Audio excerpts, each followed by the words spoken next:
मैं एक रील देख रहा था, वो जंतर मंतर का ही। एनडीटीवी की कोई रिपोर्टर थी वहाँ पे, और वो कह रही हैं कि शांतिपूर्वक फुनसुक वांगडू को ले जाया गया है, और बगल में एक आदमी लड़का खड़ा है, वो चिक चिक के कह रहा है, अरे नहीं ये मैडम झूठ बोल रही है, वो इंस्टाग्राम पर सबने देखा है किस तरीके से ज़बरदस्ती उनको ले जाया गया है, ये मीडिया बिकी हुई है, इस तरह की बातें हो रही थी। तो मीडिया क्या सच में आज इतनी मैनिपुलेटेड है जो कि उसको रियलिटी नहीं दिखाना, सरकार के फेवर में चीज़ें दिखानी है? मीडिया छोड़िए आप, क्या इन्फ्लुएंसर्स इंस्टाग्राम पे जो बने हुए हैं वो मैनिपुलेटेड नहीं है? राजेश क्या नाम है कंपनी का, राजेश एक्सपोर्ट कंपनी जो स्कैम हुआ, जिसने भी राजेश जी के साथ पॉडकास्ट किया है वो मैनिपुलेटेड पॉडकास्ट नहीं है कि उनकी इमेज को दिखाने के लिए कि नहीं, कुछ भी नहीं है, पैसा लेकर किया है सबने। तो influencer, YouTube media, Instagram media क्या कर रही है? सेम वही काम कर रही है जो मीडिया कर रही है। कोई सरकार का नैरेटिव चला रहा है तो कोई किसी बड़े आदमी का नैरेटिव चला रहा है पैसे लेकर के, यही हो रहा है आज। मैक्सिमम पॉडकास्ट, आपके पास भी बहुत ऑफर आते होंगे कि इतने पैसे मिलेंगे, इनका पॉडकास्ट करना है, इमेज साफ करनी है। क्या ये पॉडकास्ट इंडस्ट्री का सच नहीं है? कितने लोग पॉडकास्ट सही दिखा रहे हैं, यहां तक कि लोग आते हैं तो कहते हैं कि ये 15 सवाल ही हमसे पूछिएगा और हम इस पे जवाब देंगे। तो ये क्या लगता है कब तक आप जनता को गुमराह कर लेंगे? बहुत जल्दी जनता के सामने ये सच आएगा और लोग बोलेंगे कि हमें नहीं देखना। जिस दिन ये चीज खुलेगी, जैसे टीवी चैनल्स को देखना बंद कर दे लोग, पॉडकास्ट देखना बंद कर देंगे। तो ये जो फुनसुक वांगडू को ले जाया गया, सॉरी फुनसुक वांगडू में 3 इडियट्स से नाम आ रहा है, अच्छा, सोनम वांगचुक को। तो सोनम वांगचुक को जो जिस तरीके से ले जाया गया है, इसके बारे में आप क्या सोचते हो?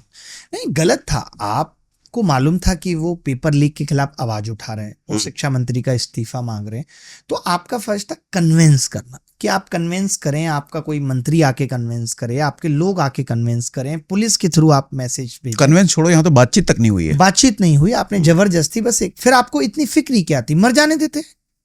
नहीं, क्यों किया गया होगा ये?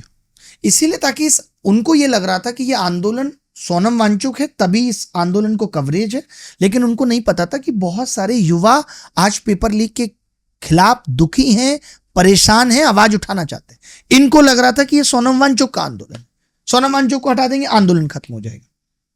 लेकिन सरकार को क्या इससे ये नहीं समझ में आ रहा होगा, जब वो इस तरीके से करेंगे तो आज जब पूरा युवा एक तरफ है, भैया इंस्टाग्राम पर है, देख रहा है, तो उनकी इमेज और ज्यादा खराब होगी इस तरीके से अगर उठा लिया। कई बार हम घमंड में इतने चूर हो जाते हैं और कई बार हमारे अपने लोग ही चाटुकारिता में इतने बिजी होते हैं कि ऊपर तक, सही लोगों तक सही चीजें पहुंच ही नहीं पाती होंगी। मेरा ऐसा मानना है।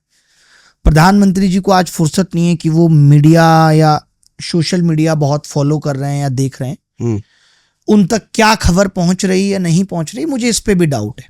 पहुंचती तो होगी, मुझे लगता है उनका सलाहकार गड़बड़ है, सही सलाहकार नहीं है शायद। यार ये पिछले पॉडकास्ट में भी किसी ने कहा था और मुझे बड़ी गुस्सा आई थी कि प्रधानमंत्री का सलाहकार सही नहीं है तो आप देश को बर्बाद कर देंगे। नहीं, बदलिए ना सलाहकार। किसने कहा है कि आप एक ही सलाहकार रखिए? उसके लिए समझ में आना जरूरी है ना कि ये गलत है। यानी आप प्रधानमंत्री की समझ पे आवाज उठा रहे हैं या सवाल उठा रहे हैं कि प्रधानमंत्री को उतनी समझ नहीं है कि वो ये भी समझ पाए कि उनका सलाहकार ठीक है कि नहीं है। तो फिर क्या वजह हो सकती है? हाँ, मतलब वही है कि सरकार को मतलब मान ही नहीं रही होगी। उसको ये जा रहा होगा, हमने तो नीट पेपर लीक का आंदोलन था, नीट को हमने ठीक कर दिया, बस उतना उनको समझ आ रहा है। उनको लगा इसमें विपक्ष के नेता आ रहे हैं और वो आकर के मंच से बोल रहे हैं तो ये अपनी राजनीति चमका रहा है। अरे अरविंद केजरीवाल झाड़ू लेके आए क्या है, या कांग्रेस के नेता हाथ का पंजा लेकर आए क्या?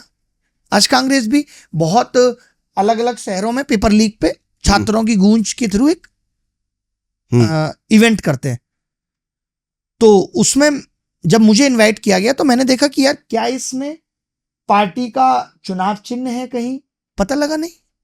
तो ऐसा नहीं है कि यहाँ पे विपक्ष या हम जैसे लोग कोई भी आवाज उठा रहा है तो उसमें हमारा हित ही है, तो हम अपने हित के लिए काम कर रहे हैं। राहुल गांधी ने ये छात्रों की गूंज में आपको क्यों इनवाइट किया?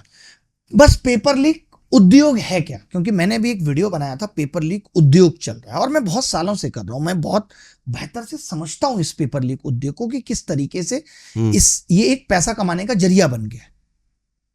तो अब मुझे बोलना था पेपर लीक पे, तो मैंने बोला उनके साथ। नहीं, आप ही क्यों? बहुत सारे लोग हैं। नहीं जाएंगे लोग, मैं जानता हूं ना, लोग ही हो सकता है पूछा भी गया हो, लोगों ने मना कर दिया, नहीं हम नहीं आएंगे। जैसे सीजेपी पे लोग नहीं जाना चाहते थे, क्यों नहीं गया मुझसे पहले कोई? क्या नहीं जा सकते थे शिक्षक? मुझे सीजेपी ने के लोगों ने बताया कि हमने बहुत लोगों को बुलाने की कोशिश की, लोगों ने फोन तक नहीं उठाए, इग्नोर कर दिया लोगों ने। लोगों की गलती नहीं है, वो जो एक इकोसिस्टम हमने बना दिया है वो, कि अगर आप किसी के मंच पर जाके बोलेंगे आप उसके आदमी हो गए। ये हो गया है, ओ ये तो अच्छा विपक्ष का आदमी है, ओ अच्छा ये तो सीजेपी का आदमी है, ऐसे लोग, और फिर वो मुद्दा कमजोर हो जाता है। कौन फंडिंग कर रहा है? आपने देखा कुछ दिन ये नैरेटिव चला, मैं इन सब नैरेटिव को ब्रेक करना चाहता हूं। कौन फंडिंग कर रहा है इसको? विपक्ष फंडिंग कर रहा है, बीजेपी करेगी फंडिंग। अरे मैं तो देख रहा हूँ जिस पार्टी के खिलाफ हो रहा है वो पार्टी करेगी फंडिंग। उन बेचारों को जंतर मंतर पे रहने के लिए चाहिए क्या? खाना पीना ही तो चाहिए, उसमें कौन सी बड़ी फंडिंग हो गई? कौन सी बड़ी फंडिंग होगी? किसी के अंदर संवेदनाएं बची हैं जो लोग पानी पहुंचा रहे हैं? मैं तो कहता हूं कि सरकार पहुंचाती। खुद बीजेपी पार्टी कहती कि हम 5 करोड़ 6 करोड़ रुपए इस पार्टी के आंदोलन में खर्च करेंगे क्योंकि ये मुद्दा अच्छा है। आप बोलते भाई आके आगे करके, आपको तो इतना भी नहीं बोलना था, आपको तो इतना बोलना था अच्छा पेपर लीक अब बहुत हो गया है, हम धर्मेंद्र प्रधान को भी हटा रहे हैं और आप देखिए हम आपको 1 साल आप हमें दीजिए, हम पूरी शिक्षा व्यवस्था को सुधार के रख देंगे, हम स्कूलों की स्थिति सुधार के रख देंगे। कभी नहीं आप बोलते सुनेंगे। कोई नहीं बोला, कोई नहीं सामने नहीं आया इस पे। कोई सामने नहीं है।